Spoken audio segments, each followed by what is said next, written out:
Yo, what's up, everybody? Missed a couple Mondays. I'm sorry. I apologize. I don't remember what I was doing. I was busy. Maybe unmotivated. Who knows? So, I love this book. Chop Wood, Carry Water. Such a great book. I just reread chapters 1 through 6 because I was reading with a group tonight. I wanted to be prepared. I do have a few notes, but I felt like I hadn't done it in a while, so I wanted to read it myself and check it out. So, I'm going to tell you guys, there's two freaking awesome stories that tie together really well, and I'll intertwine them with a bit about AWA in chapters 2 and chapters 5. So, chapter 2 would be Coda's story. So, Coda's story is that he is an exquisite home builder, the best of the best, does a great job, getting older, wants to retire. And he says, hey man, I'm going to put my 2 weeks and I'm done. And his boss says, hey, is there any way we could get you to build one more house? Just one more. And he reluctantly agrees, but he does a half-assed job because he doesn't want to be there. He said, hey man, I'm trying to retire. I'm trying to be done. And they're trying to make me do this one more time. And at the end of the process, the boss says, hey, we asked you to do this one more house because we appreciate all your work and we want to give this house to you. And he's like, damn. I did my best work my whole life. And now my last one, I took some shortcuts and now that's going to be my house that I have to live in. Essentially, I'm paraphrasing here, of course. You're more than welcome to read the book. It's a great book. And so, we try to always encourage our kids that the AWA it's not about us, it's about you. You're the one taking this journey. I've already taken my journey. My trophies and my medals are over there. I've done what I've done, and now I'm trying to help you get to where you want to get to. This is your house. You need to build your house, right? I'm not going to build it for you. I can help you. I can give you some guidance, but this is your journey that you're taking.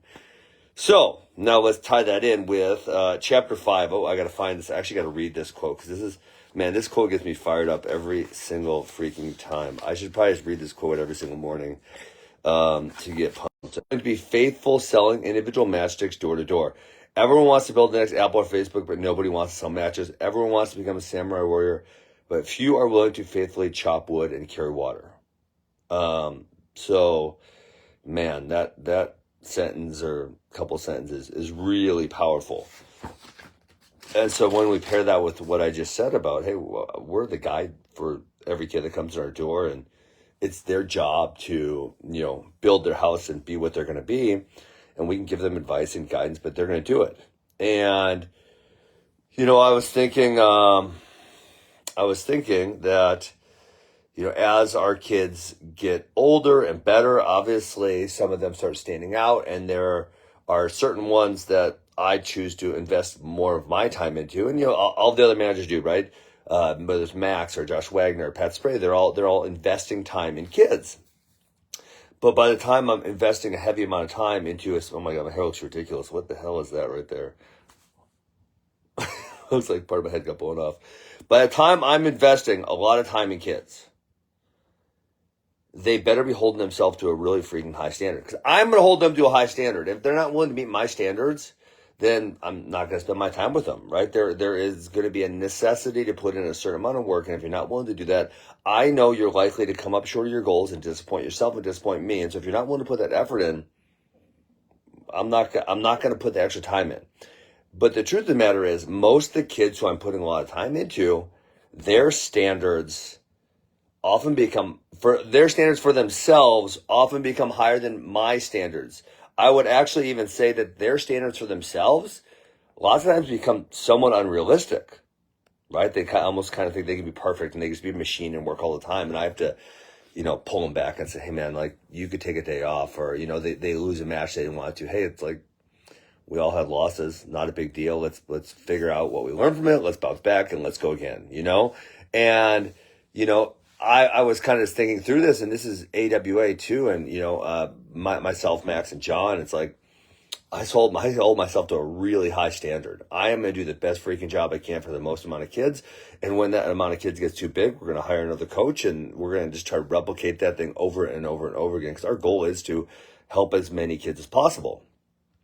And, so if you're sitting there watching this video, and listen, pass this on to your child, but if you're watching this, you're probably a little older because you're on Facebook and not a different medium. Are you holding yourself to those standards? I am every day. My wife will be mad at me if I cuss on here. Every single day, I'm holding myself to those standards. I wake up, I work my ass off, I do the best I can for AWA. And there's a reason that we're having so much success. It's because we are holding ourselves to those standards. I am building my own house. I'm not taking shortcuts. And so, if you want to have that success in life, and this is going to be my wrap-up thought, the reason I love Chop Wood, Carry Water, it is a fictitious story, but I don't think the tale it tells could be more true. The way it talks about the path to success, it couldn't be more realistic. And now, I've been lucky enough in my life to have success in a whole bunch of different fields, and the journey has been the same in every one. Wake up, work your ass off, figure out where you're making mistakes, fix them, work your ass off some more, figure out some more mistakes, keep grinding, and repeat this process over and over pretty much every single day until you get better. And then you don't stop. Like when you achieve a level, you're like, okay, next level, let's go. Next level, let's go. And so hey, if you're wondering why you're coming up a little short, are you genuinely reflect? Are you holding yourself to high enough standards? This is a question I ask all my athletes.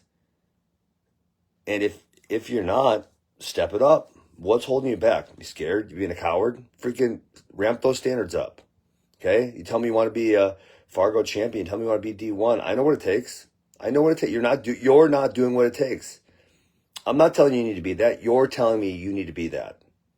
And if you want to be that, I know what it takes. And you got to ramp it up. You are not putting enough effort in.